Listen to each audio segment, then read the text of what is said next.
আসসালামু আলাইকুম বন্ধুরা, আপনারা কেমন আছেন? আমি আলহামদুলিল্লাহ।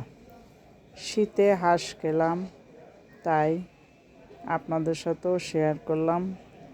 হাঁসটা বাজার থেকে পরিষ্কার করে নিয়ে আসলো। অনেক দিন ধরে হাঁসটা খাওয়া হয়েছে আমার, কিন্তু ভিডিওটা পোস্ট করা হয় নাই। অনেক দিন পর আজকে ভিডিওটা পোস্ট করতেছি। হাঁসটা কাটাকাটি করতেছে আমার ননদ। আমি একটু ভিডিও করে নিলাম।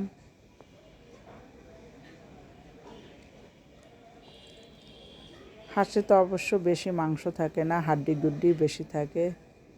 খেতে এমনি মজাই হয়েছিল। শীতে প্রত্যেকটা খাবারই মজা, শাক সবজি। আর হাঁসের মাংস তো খাবারের জন্য আমার কাছে অতুলনীয়। হাঁসের মাংস এই যে সবগুলো কাটাকাটি হয়েছে, ধুয়ে পরিষ্কার করে নিলাম। এখন আমি হাতে মাখিয়ে হাঁসটাকে কিছু সময়ের জন্য ম্যারিনেট করে রেখে দেব। হলুদ, মরিচ, লবণ, এটা হচ্ছে পেঁয়াজ আর কাঁচা ঝাল পেস্ট করা, এটা আদা, সব কিছু দিয়ে আমি একসঙ্গে মাখিয়ে নিচ্ছি হাতে করে।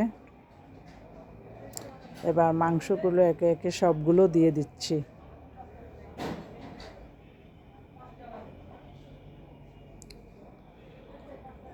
হাঁসটা খুব বেশি হৃষ্টপুষ্ট না, একদম গ্রামের হাঁস, বোঝাই যাচ্ছে।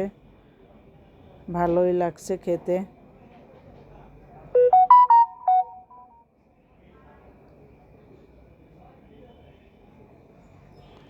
এই যে ম্যারিনেট করা হয়ে গেল।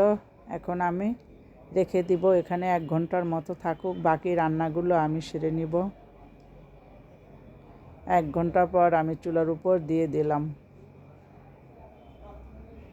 রসুন বাকি ছিল, রসুনটা দিয়ে দিলাম। এখন ঢাকনা দিয়ে ঢেকে দিলাম, আস্তে আস্তে করে হতে থাকুক।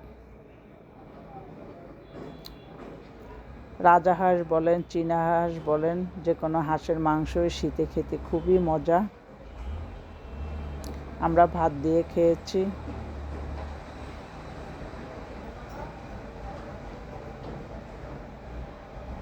কষানো হয়ে গেছে। এখন আমি গোটা রসুন দিয়ে দিলাম।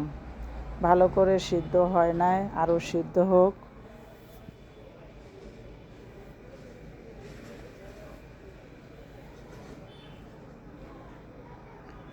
নাড়াচাড়া করে আবারও ঢেকে দিব।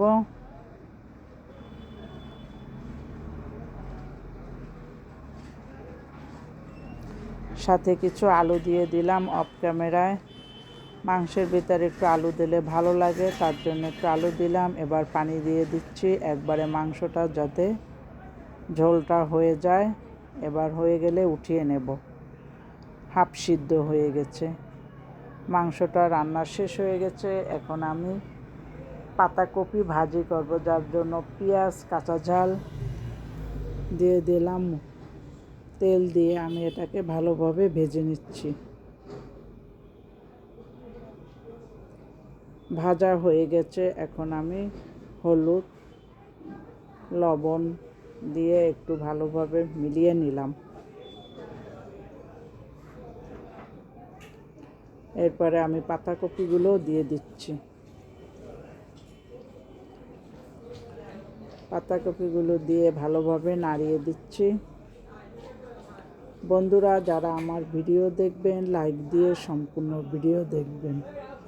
নতুন বন্ধু যারা আমার পরিবারে আসবেন, সাবস্ক্রাইব করে আমার পাশে থেকে যাবেন, লাইক দিয়ে সম্পূর্ণ ভিডিও দেখবেন।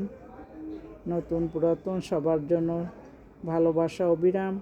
ফেসবুক থেকে যারা দেখবেন, ফলো দিয়ে রাখবেন। এবার ভালোভাবে নাড়াচাড়া করে দিচ্ছি।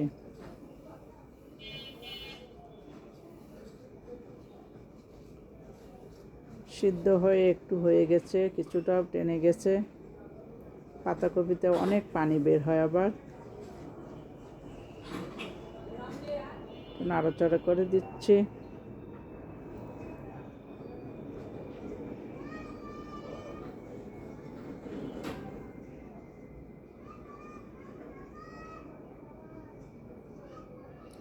এখন আমি আবারও ঢেকে দিব, আস্তে আস্তে করে সিদ্ধ হোক।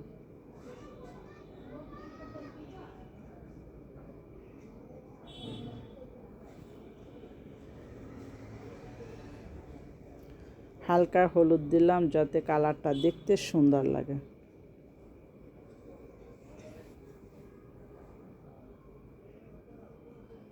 হয়ে গেছে সিদ্ধ। এখন আমি ধনিয়াপাতা দিয়ে দিলাম।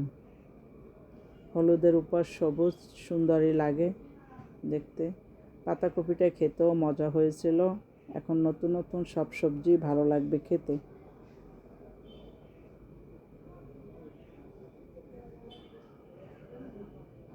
হয়ে গেছে আমার পাতাকপি রান্না।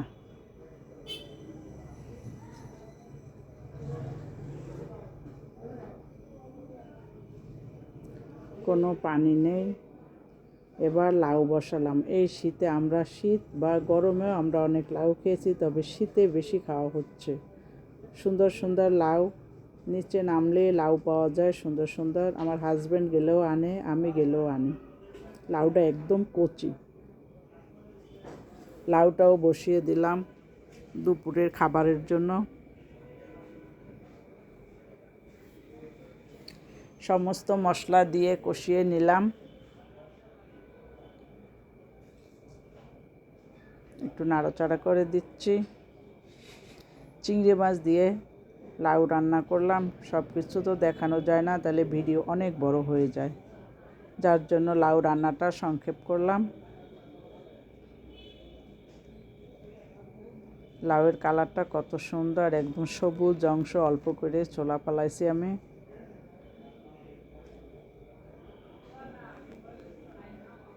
এবার ঢেকে দিচ্ছে লাউটাও যাতে সিদ্ধ হয়ে যায় দ্রুত। হয়ে গেছে লাউটা, ধনিয়াপাতা দিয়ে দিলাম।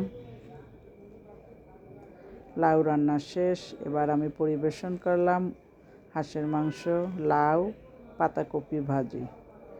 রান্না বান্না শেষ। সবাই ভালো থাকেন। আল্লাহ হাফেজ।